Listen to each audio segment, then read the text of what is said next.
কারানিরাজিত বিএনপির কেন্দ্রীয় নেতা ও সাবেক স্বরাষ্ট্র প্রতিমন্ত্রী এবং নেত্রকোনা ৪ আসনে ধানের শীষের প্রার্থী লুৎফুজ্জামান বাবর বলেছেন, দেশে বেকার তরুণ-তরুণীদের কর্মসংস্থানের জন্য ব্যাপক হারে কাজ করা হবে।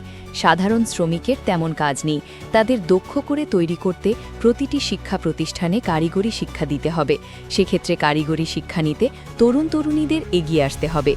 তিনি আরও বলেন, দেশে বিশেষ কিছু কারিগরি প্রতিষ্ঠান রয়েছে, এগুলো থেকে প্রশিক্ষণ নিয়ে নিজেদের তৈরি করতে হবে।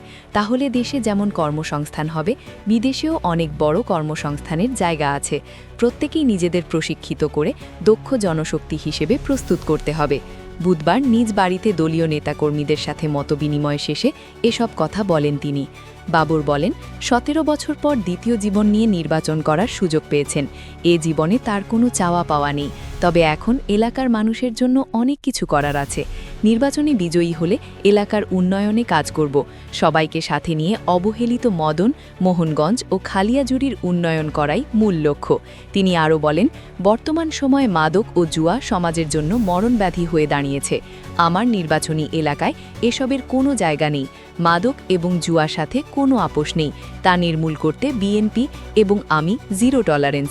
এ সময় উপস্থিত ছিলেন মদন উপজেলা বিএনপি সভাপতি নুরুল আলম তালুকদার সহ বিভিন্ন ইউনিটের বিএনপি ও অঙ্গ সহযোগী সংগঠনের নেতাকর্মীরা।